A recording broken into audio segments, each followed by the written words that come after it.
Hello, and welcome to part 1 of 5.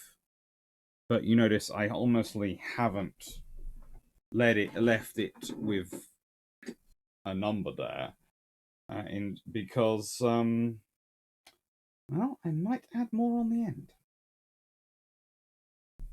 This is going to look at the strategy and principal personalities of the Trafalgar campaign on both sides. And by principal personalities, I do not mean the fleet commanders.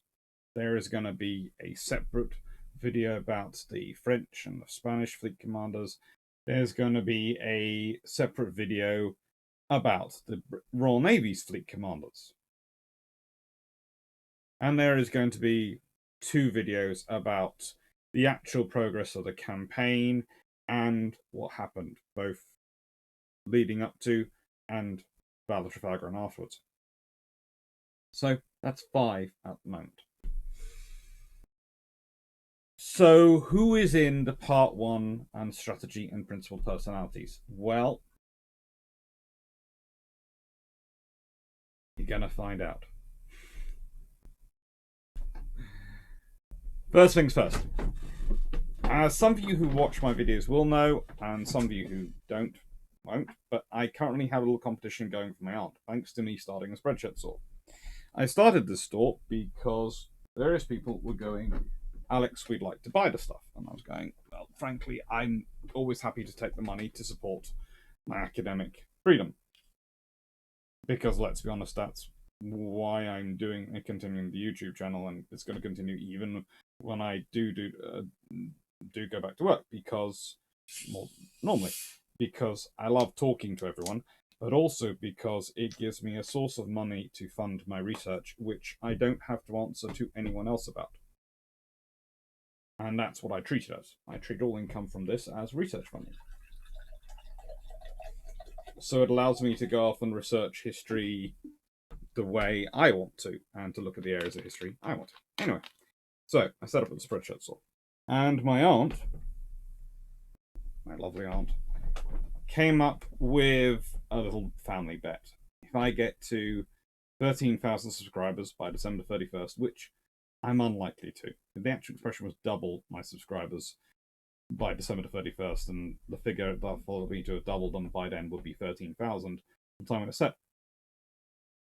She and my uncle will wear Blackburn face masks and take a photo wearing them that I can put up on YouTube. I need your help. Thank you. Anyway, so it's the War of the Third Coalition. I mean, it's a great war. It's going to be a really cool war when the French change their name halfway through it. Starts off in 1803, finishes in 1806. Starts off with, and I put them in the red corner, the Holy Roman Empire, the Great Britain, Russia, Naples, Sicily, and Sweden.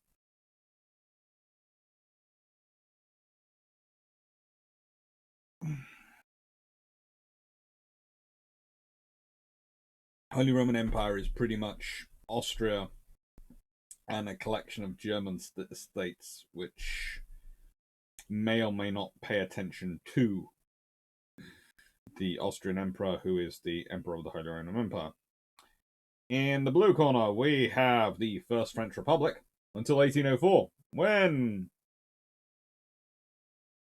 the consul for life becomes emperor. In which case, it becomes the First French Empire. Glory. There's also the Latvian Republic and Italy, which are, well, the Latvian Republic is technically, what do we call,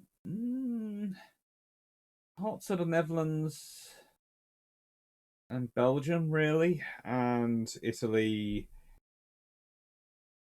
isn't the full Italy, and then there's Spain, which is a full country, but then there's also Bavaria, which is one of those German states, which is always interesting, and Württemberg, which is another state, which is interesting, and Etruria, which is is in Italy and is again interesting. It basically only exists for 6 years. Its entire experience is war, pretty much.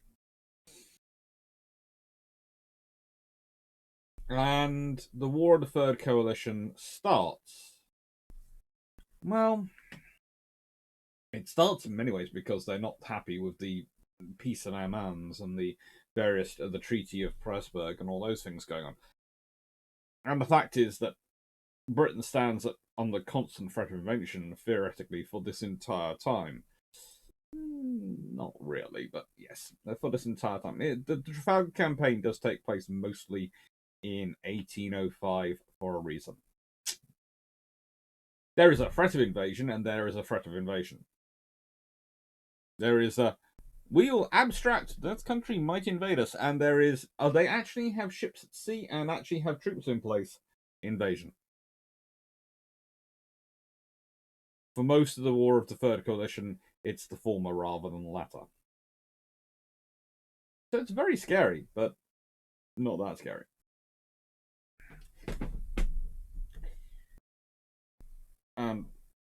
Well, how do I put this? This is one of the events which catalyze leading to the War of the Third Coalition. The arrest and execution, and if we go back to it, of the Duc d'Enghien, who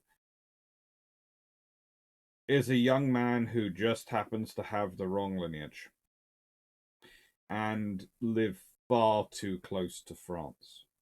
He doesn't actually live in French territory.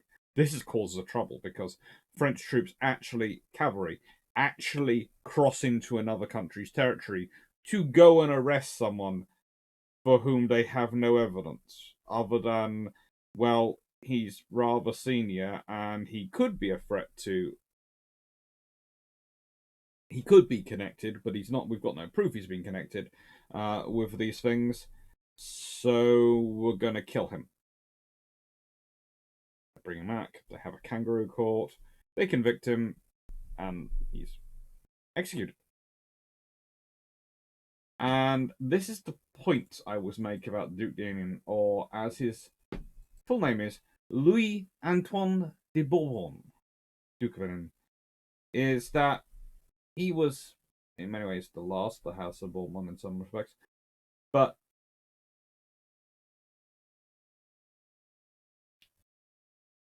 he dies age 31.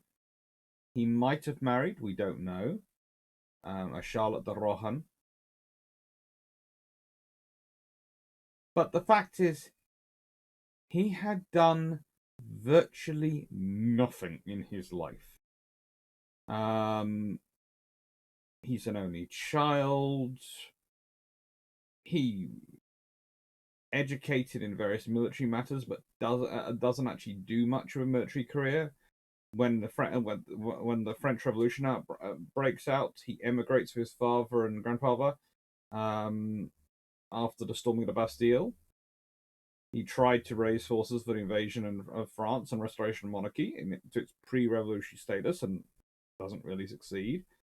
In 1792, he held command of the Corps of Emigres, organized by his grandfather, who also commanded it, the Prince of Conde, which took part in the Duke of Brunswick's unsuccessful invasion of France. And basically, he just serves with his grandfather. And then there's the Peace of Luneville, when the force is dissolved. And he goes home. And eventually, one of the things they convict him on is that he had raised forces against France. Well, he had, but then there'd be a peace treaty, those forces have been disbanded, and the thing is, by traditional period of time, then it was that matters were considered settled. You didn't do that. It upset a lot of not just the ruling families, i.e. the monarchies in Europe, but it upset a lot of people in terms of this is not the way you do war. It isn't the way you act after war. Napoleon always considered it a justified killing. But it's the thing which always makes me describe Napoleon as a murderer. Why? Because there's a difference between being a soldier and the amount of people who get killed following your orders or because of your orders on a battlefield, and having someone pulled from their bed at night in a country which you don't control and have no rights to, taken, put in front with no evidence, put in front of a court of military officers, not civilian judges, because they're not allowing him to defend himself, convicting him, and then shooting him. There are differences. There are many layers of differences when you do that. Once you start doing that, you are executing. You are just murdering people. You're not executing them because they're opposed to you and you found evidence of them actually conspiring against you. If you've found no evidence of them conspiring against you, you have no justification. And this is worse than no evidence. This person was so beyond no evidence, it was...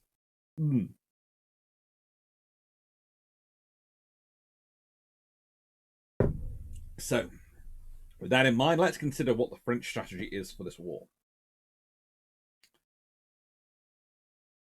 Well, that, of course, is one of the more famous battle arrangements. That's the troops being arranged at Boulogne in August 1804, and it's a lovely arrangement of troops, and they look amazing.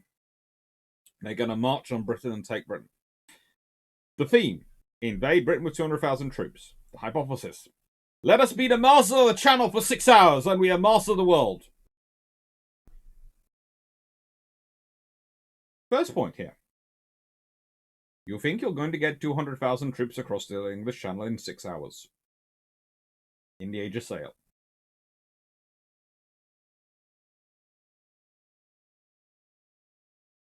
My, you are not good at maths. Or actually have no understanding of the sea. Or definitely the English Channel. Okay, yes, it is narrow enough at certain points that on a plain reading map, if everyone can just keep sailing constantly, that's fine. But thanks to the winds and various other things, and the realities of which ports can actually offload people in that quickly enough, because if you're trying to offload people onto the beaches, that's going to be by boat. Otherwise, you're going to be ramming the ships up to the beach, in which case the ships aren't going to be going back for the next wave. So they're just, even with the barges they're planning on using, okay, there are just so many issues with that calculation. But it sounds cool, so let's leave it and let's look at the actual plan. Phase 1. The Brest and the Toulon Franco-Spanish fleets break out from the British blockade, which, of course, those squadrons are led by, at Brest by Collingwood and Toulon by Nelson. Two admirals known for their inattentiveness and ability to, well, be slipped past.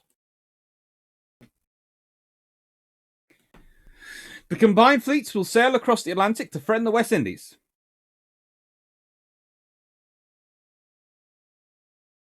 The Royal Navy will, of course, all of them, including Cornwallis, all this fall for this, and sailed streaming after them.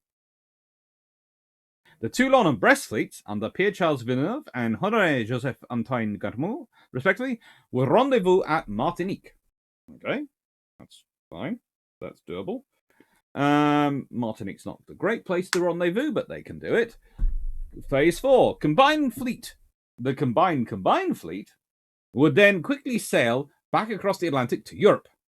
As they do so, they would lose any pursuing British fleets en route. Okay, so you're banking on losing the Royal Navy, both getting past them to get a breakout, then losing them to get across the Atlantic Martinique, then you're losing them again to get back from Martinique. Okay, they will, on their way past, land a force in Ireland, as the two French revolutionary invasions of Ireland in 1796 and 1798 policy done. The Yeah, okay. And phase 6, they would defeat what parts of the Channel Fleet remained in the Channel. I thought the whole point was the Channel Fleet was supposed to be going that way. Or are you worrying about the other fleets that Britain has around, as well as the Channel Fleet? Because they have more than one fleet around. And phase 7, defend the Channel and transport the invasion force across, or before the RN could bring any more fleets to stop them. Now, theoretically, this has a wonderful part in it. It theoretically brings together roughly 49 ships at a line. That would have been a massive force. That sounds like a good idea. That sounds like a capable force. The big problem with it, though, sailing ships are not like columns of infantry marching on land. And on land, this is basically using the doctrine that Napoleon likes to use on land. He likes to have columns of infantry and forces marching rapidly through in different positions and then concentrating for the battle. You can see it directly from his land formation. There is this operation only succeeds if the British are stupid, no storms happen, and British are stupid again. You're relying on your opponent being an idiot. Now, in his defense, to be fair, that hadn't worked bad for Napoleon in the past with some of the generals he's faced, and it wouldn't work bad for him when he faces the Russian Emperor, or the Tsar, or the Austrian Emperor at Austerlitz. In fact, it never works bad for him because as long as there are some of the people in charge of armies, he's then only in problem once he starts facing people like Blucher, Wellington, Kutuzov, all those generals who are not idiots. And then Napoleon doesn't have a plan for how to really deal with him and not an idiot. It gets confusing for him because he spent his whole life beating idiots. So let's look at Napoleon, who is there is really no one else who is a part of this planning strategy. Anyone else who gets involved is only doing what Napoleon tells them to do. This is Napoleon's grand scheme. So, Professor Andrew Roberts, a very experienced specialist person who writes about Napoleon, writes 2014 biography, the ideas that underpin our modern world, meritocracy, equality before the law, property rights, religious toleration, modern secular education, sound finances, and so on, were championed, consolidated, codified, and geographically extended by Napoleon. To them, he added a rational and efficient local administration, an end to rural banditry, the encouragement of science and the arts, the abolition of feudalism, and the greatest codification of laws since the fall of the Roman Empire. You can make the case for all that. Could also point out that France went bankrupt while Pitt was managing to secure finance for Britain, and was funding everyone else and keeping everyone else's economy going. You could point out that he actually wanted to reintroduce slavery into parts of the world. And honestly, quite a lot of the stuff, it's banner headlines, but that's me arguing with a professor from my own university, so I'm not going to do that too much. Dr. Clarke wrote, when he writing this presentation in 2020, I wrote a version of this presentation in 2020, and this is taken from that presentation. Napoleon has good press. He achieves a lot, but is also quite possibly one of the most narcissistic people to ever run a state. He was probably an above-average general, although not the best in his own army. André Mazzini and Louis-Nicole Deveau were better. And while an able tactician, he may not be he was not a great long-term strategist, whose failings in that area led to him consequently misunderstanding, misusing, and underestimating the value of sea power. Yeah. I think I was being polite that day. Because, and I'm going to get into the British commander, so anyone who's a Napoleonist, who loves Napoleon, you're just an apologist for the British, all those things, you haven't wait until couple of slides on and I start talking about the British. Because there is Dundas coming up, and frankly, at least this guy succeeds. Dundas is, yes. I don't know. Napoleon is the font of all this plan, and you can see where the problems come into his plan. He doesn't understand naval warfare. He doesn't understand the realities of naval warfare, despite his experiences of Egypt. If anything should have given him an idea that the sea is not quite such a benign, supportive place as the land, it should have been the Egypt campaign. And before we get into too much, does all this sound familiar? Yes, it does. And this is the lovely montage I have from the Battle of Quiberon, where you have Hawke, Blake, and let me remind myself of his second in command. Get up my notes from yesterday's recording. Ah, yes. And Duckworth. That's Duckworth.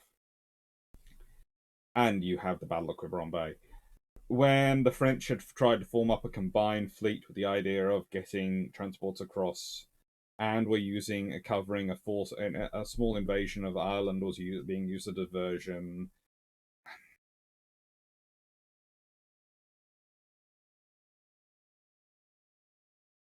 It's not quite as bad as in 1804, when the Louisiana Purchase is what's being used to fund the invasion. And here's the thing. The Americans pay for the Louisiana Purchase with a loan. With a couple of loans, actually, one of which comes from a British bank, one of the biggest banks in the country at the time. So the British are both paying taxes to build their navy and their army and put all sorts of defense in place, but they're also funding the Americans to buy Louisiana from the French, which is allowing the French to fund the army that can invade Britain and the operation.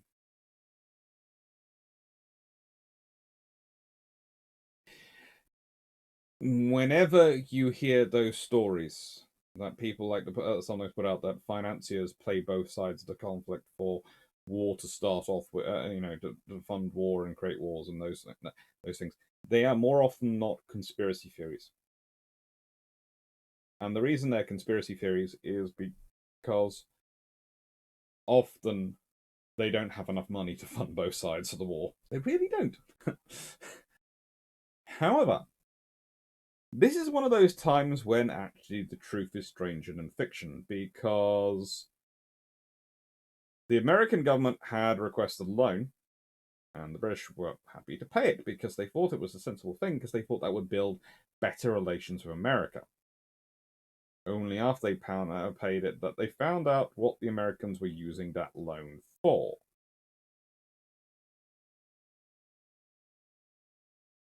So it was a case of, oops! Because then the money goes to the French. And then the British did put effort into trying to intercept the money getting to the French. They did sort of treat it as a Spanish treasure fleet, but they didn't manage to do that. And the French get the money. So let's consider the British strategy. It's twofold. It's build defence at home, Martello Towers, defence at Dover, build a military canal, various marshes, and training the militia and army units as well as they could be. Now, this includes some of the militia units are great. We're going to be talking about Pitt in a second, William Pitt the Younger. And at one point, he is a colonel in charge of a militia battalion raised by Trinity House, because he's a brother of Trinity House.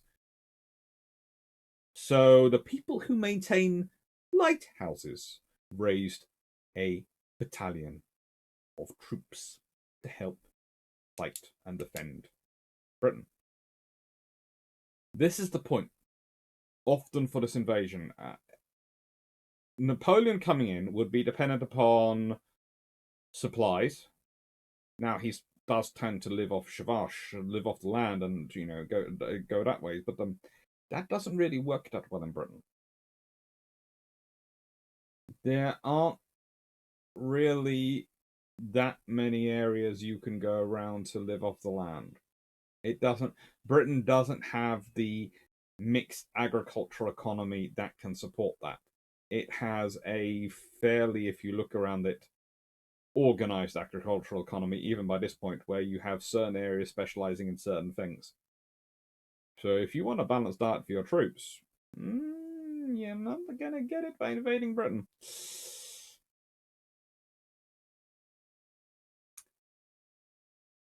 Secondly, there's going to be a lot of troops there, and you're going to be having to fight for everything.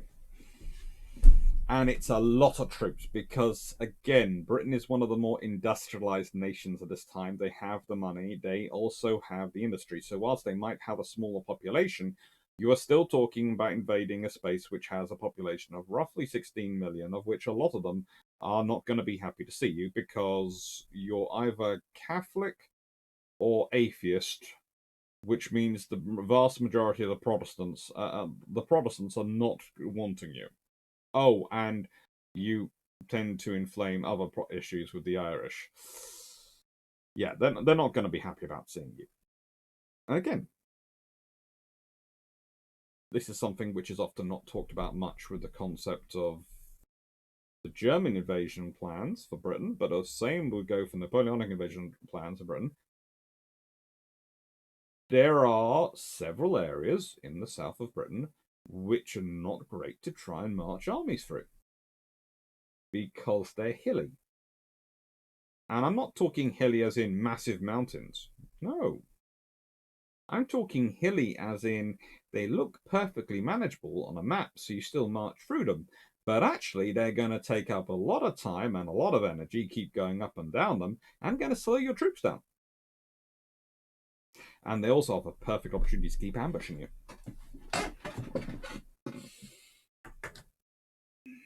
Sometimes hilly is more annoying than mountainous. Right. Secondly, there is this technique going on. Okay. So, wherever the French or Spanish ships are, so would the Royal Navy be. There was a combined French and Dutch squadron of 9 ships of the line quartered in the Netherlands. This was covered by Admiral Lord Keith's down squadron of 11 ships of the line. You're going to notice a theme going through here, and it gets more and more apparent as you go on that there are certain issues with the French plan. There were 3, possibly 4 ships of the line at the Rochefort, and it depends on who you're talking to, whether it's 3 or 4. They were blockaded by Rear Admiral Thomas Graves with 5 ships of the line. I think it's probably there were 3 ships of the line and a large Indiaman in there, because the French seem to consider it 3. But the British were looking in there and they were thought from the mast there was a 4. So they had 5 ships of the line there. And there was a combined fleet of 4 French lines and French ships of the line under Rear Admiral Godin and 8 Spanish ships of the line under Admiral Grandera at Ferrol, which was being watched by Vice Admiral Robert Calder with 8 ships of the line. And then Ferrol and the Rochefort are further supported by the main Channel Fleet, patrolling between Ushant and the Irish coast, which was under the command of William Cornwallis and his deputy, Vice Admiral Charles Cotton, which consisted of 15 ships of the line. They were supposedly watching the French force of Brest, which was 21 ships of the line under Vice Admiral Gatineau. And earlier, I did mention that Collingwood was involved. Brest. He gets moved off. Okay? There is a strategy as it begins, and there's a strategy as people in the places as it goes on, and then there's a strategy of people at the end, places of people at the end, and the people get moved around. And 6 Spanish ship line, and 1 French were in the port of Cadiz, under the watchful eyes of Rear Admiral John Ord and his 5 ships of the line. Another 6 ships, Spanish ships line, were located at Cartagena under Admiral Salceda, and they were being kept to watch on by frigates and various other means. Doesn't seem to be an actual admiral in charge of the watch there, but there does seem to be various ships of the line hanging around there. Again, it differs. It depends on what's needed in other spots. Cartagena is not considered a likely spot for the fleet to really do much from. Mainly because it's not that far from Gibraltar. You have a blocking fleet at Gibraltar, so do you need to close blockade Cartagena? That's the British idea, and there does tend to be a significant number of ships at Gibraltar.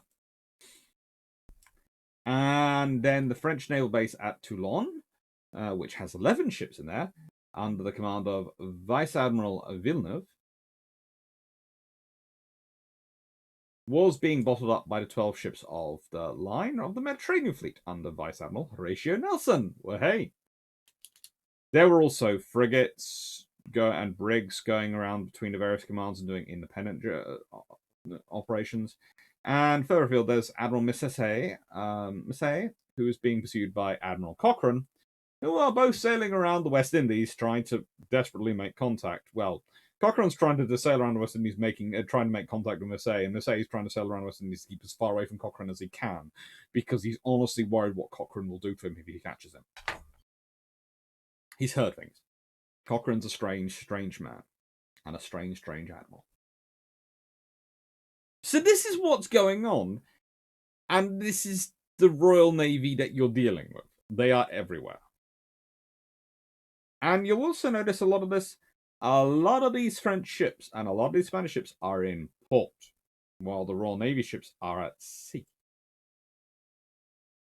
And they're maintaining these blockades, and they're rotating ships back. So they're actually usually ships like Africa, which turns up, etc., and various other ships going backwards and forwards, cycling back for port to port for cleaning to get it. They might get, and they have victuals and drink out various forms of liquid brought out to them, etc., in the blockaded fleets. But they also have the ships go back to be repaired, looked at, crews get some time ashore, that sort of thing. Get new ropes and things they need to on a regular basis. So there are actually more ships than that going around for the Royal Navy. And again, you could have a scenario like Africa at Trafalgar, where you start off the battle and you're thinking, I have this many ships. And then one comes and goes, there's a battle going on. To the French! So, the British strategy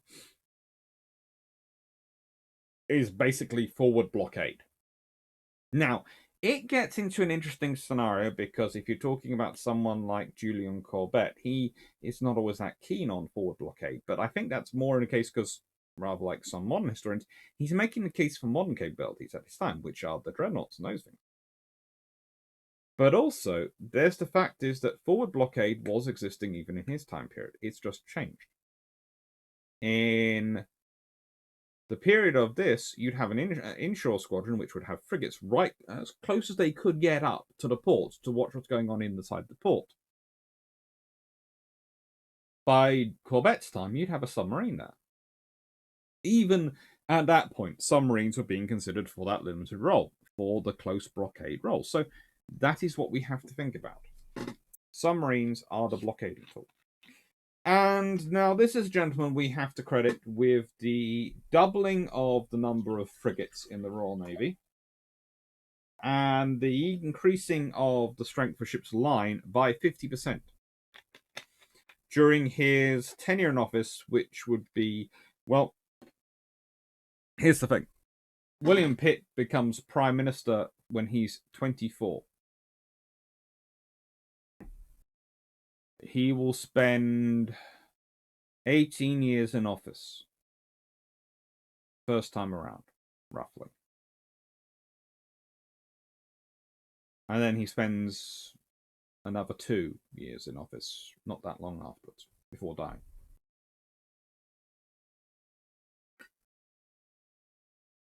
William Pitt is an interesting gentleman.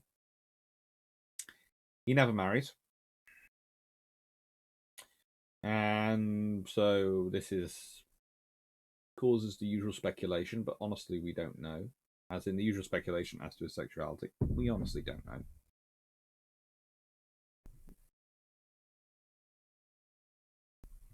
And I have to admit,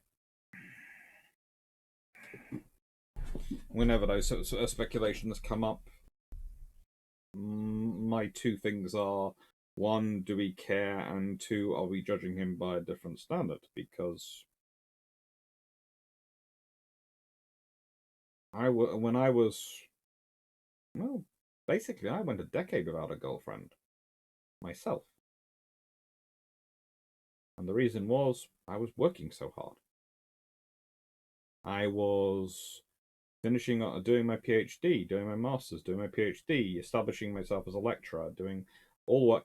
And yeah, I still had a social life. I had friends I hung around with who were mostly male.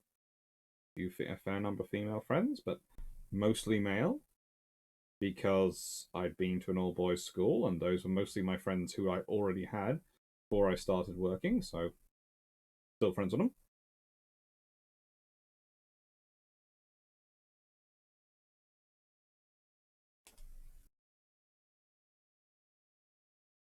And that was just my life. And that was not the pressure of being prime minister from the age of 24, having to run what was, in many ways, a world war, and combining his post of prime minister with that of chancellor of the exchequer.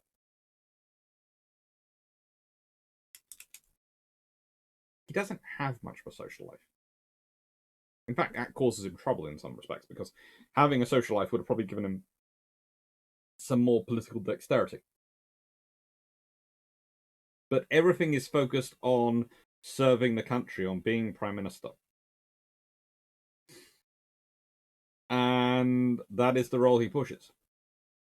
And then it's the fact he also, even in politics, he doesn't fit neatly into either camp. He is not a Tory, although he often votes for them. And he's an independent Whig. But that means he doesn't really fit with the Whigs either. So socialization is not really something he's going on. And this is one of the well, I basically, just to illustrate the point I made earlier, the quickly one, he doubles the number of frigates. The Royal Navy goes from 78 fifth rate vessels to 134. They go from sixth rates, well, they go from 10 of the smaller ones to 24 of the smaller ones, and they go from sloops of war from 76 to 360 vessels, which is a massive increase. And then if we look, every single one of the ships of the line has gone up in that period. And the fact is, they actually reach slightly higher. They probably reach their peak in about 1806. So the thing is, the figures for 1805, what the Royal Navy has it can call upon, are actually slightly higher at that point. He's made Lord Warden of Cinque Ports by the King, which basically gives him charge honor. Well, it's technically an honorary posting by that point, but he can use that status to do a lot of other things, even when he's not prime minister. And Lord Warden of Cinque Ports tends to come with control and duties to oversee the fortification of the coasts and looking after them.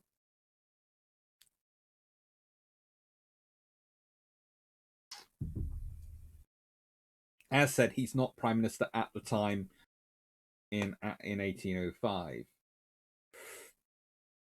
Actually, no, he is the prime minister at the time in 1805. There's a small period when he's not prime minister, and that's when there's the first crisis. And during that time, as said, he sets himself up as a colonel of militia for the Trinity House. And during that time, his friend Abington is prime minister. But in many ways, this is the mind which is taking on Napoleon, which is trying to wrest back Europe from Napoleon.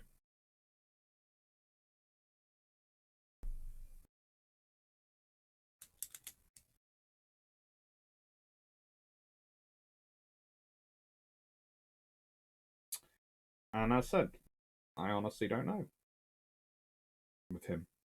Personality wise, I'd say he's a workaholic. And that reflects in the planning, it reflects in the strategy. Because if we consider at this time, he's grown the British government budget to £66 million thanks to various schemes. That's roughly £10 million a year being spent on the Navy, £40 million a year to go to funding the British Army, but also funding the armies of Russia, Austria, Prussia when he needs to.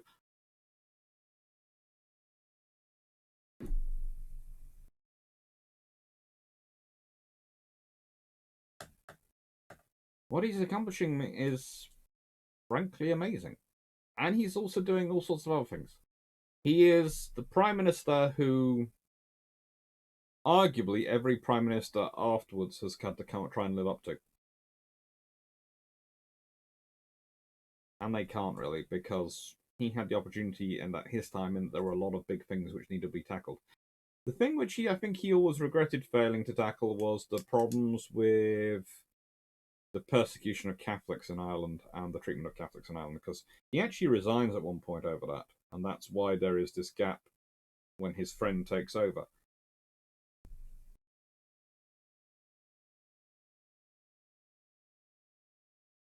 It would have been interesting if some of these reforms had been achieved. Okay, right then, the next person. So, in 1805, for a while, and while we're setting up a lot of things for this campaign, May 1804 to May 1805, the First Lord of the Admiralty is Henry Dudus. He is then succeeded by Lord Barham. Lord Barham is... They are basically...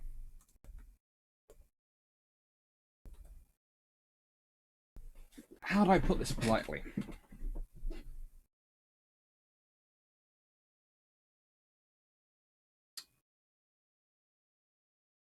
They are ciphers in many respects for Pitt. Pitt starts off his ministry and spends a lot of time in ministry with St. Vincent, Earl St. Vincent, as his first lord of the Admiralty.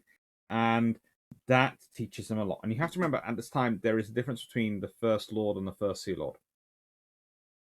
And quite often, the First Lords are serving naval officers who are also members of Parliament, hey, St. Vincent. There are sometimes the Sea Lords are actually quite junior admirals because they're basically the administrators, not the deciders or the strategists of the thing. It's a different scenario than this today.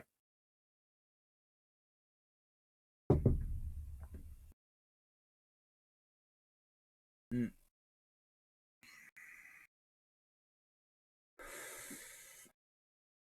The reason I bring up Dundas is because he had served as treasurer under Lord St. Vincent and had been found to have been, well, there was corruption going on. And St. Vincent, being St. Vincent, pursues it. And is absolutely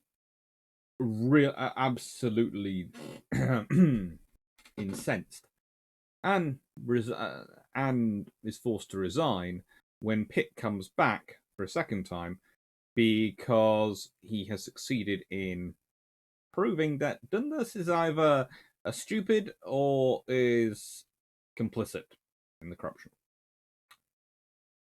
But the point is with Dundas is that there is one thing he is good at. He is obsessed with intelligence on the French.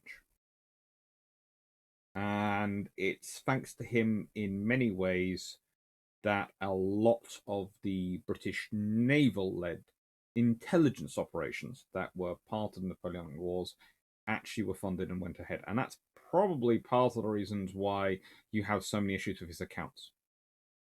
In that there were parts of his accounts which weren't explained, which St. Vincent was quite happy about. But there are other parts of the accounts which he wasn't happy about because they were corruption.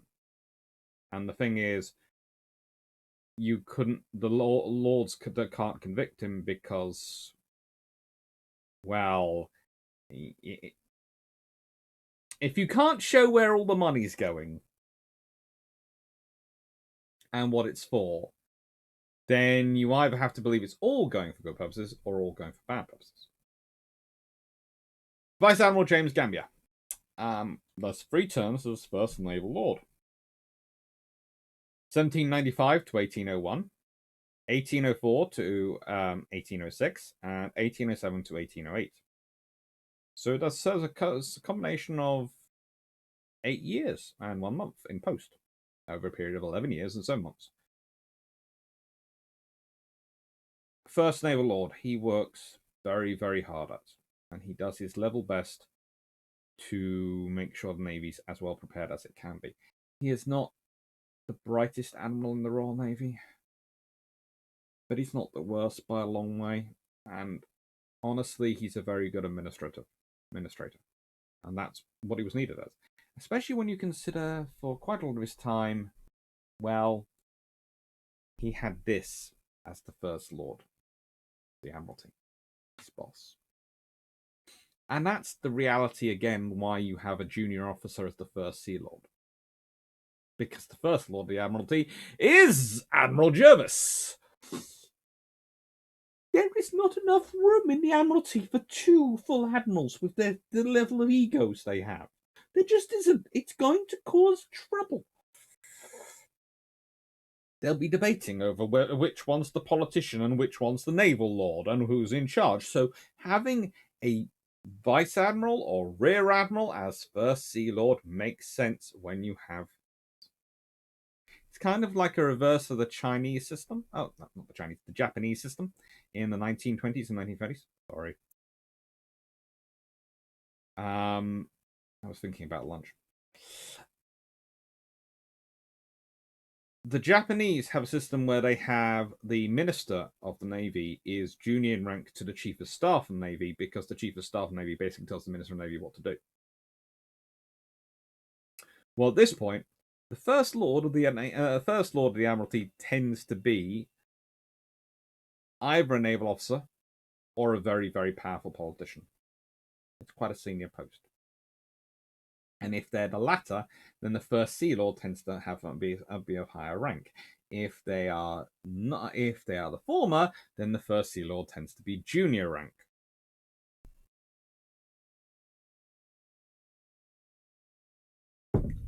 Now, Pitt and Vincent have many, many issues, but there's one thing they actually are quite agreement of when it comes to the Navy.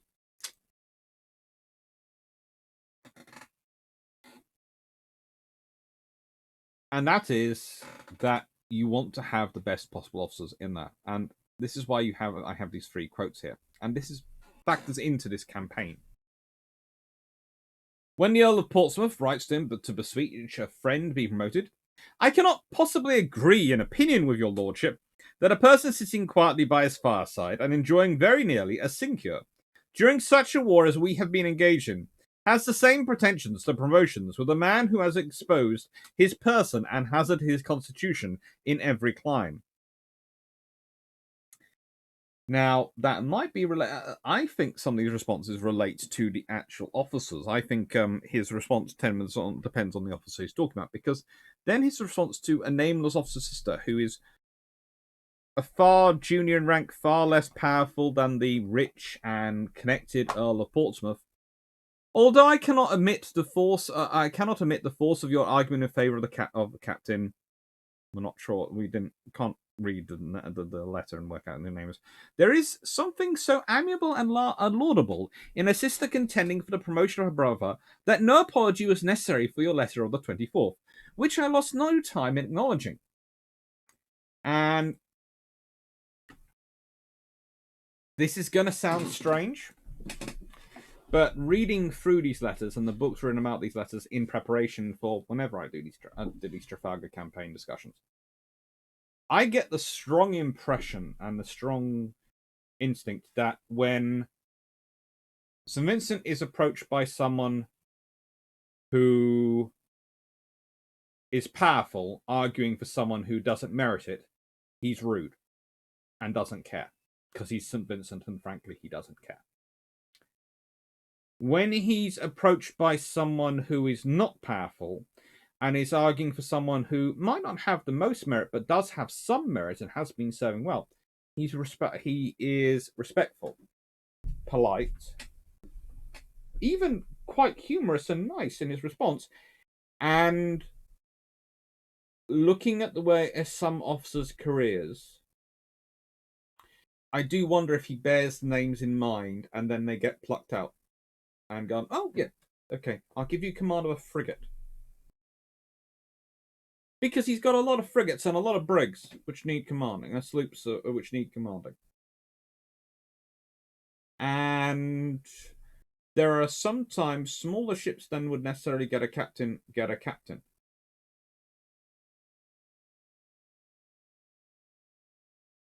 And he finds some reason for it. And those officers sometimes do very well, in which case they then get justifiable. The promotion is justifiable. It's almost as if he gives them he doesn't give them the reward. He gives them the opportunity to earn the reward and get them and get the level which allows him to give them the status, because he's above all looking for good officers. Above all and everything else, he is looking for good officers for the Navy, and that's what he's interested in. And his final quote to the king in 1807: "Sire, I have always thought that a sprinkling of nobility was very desirable in the Navy, as it gives some sort of consequence to the service. But at present the Navy is so overrun by the younger brothers of nobility, and the sons of members of Parliament, and they so swallow up all the patronage, and so choke the channel of promotion, that the son of an old officer, however meritorious both their services may have been, has little or no chance of getting on.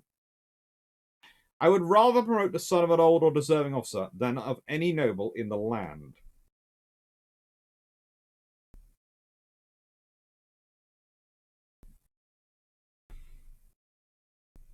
I have a feeling that St. Vincent would have very greatly liked Fisher's reforms of training and entry of officers. I really think he would have.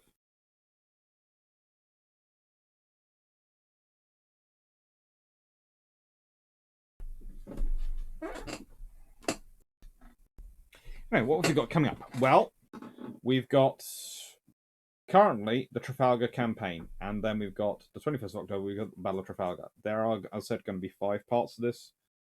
This one's coming out first. There's probably another one coming out today. There'll be 2 more coming out on Wednesday, 1 more coming out Thursday morning, and then on Friday there will hopefully be coming out the long patrol of the Battle of Trafalgar, i.e. the recorded version of what will be given in the live on the 21st. Hope you enjoyed it all. Take care.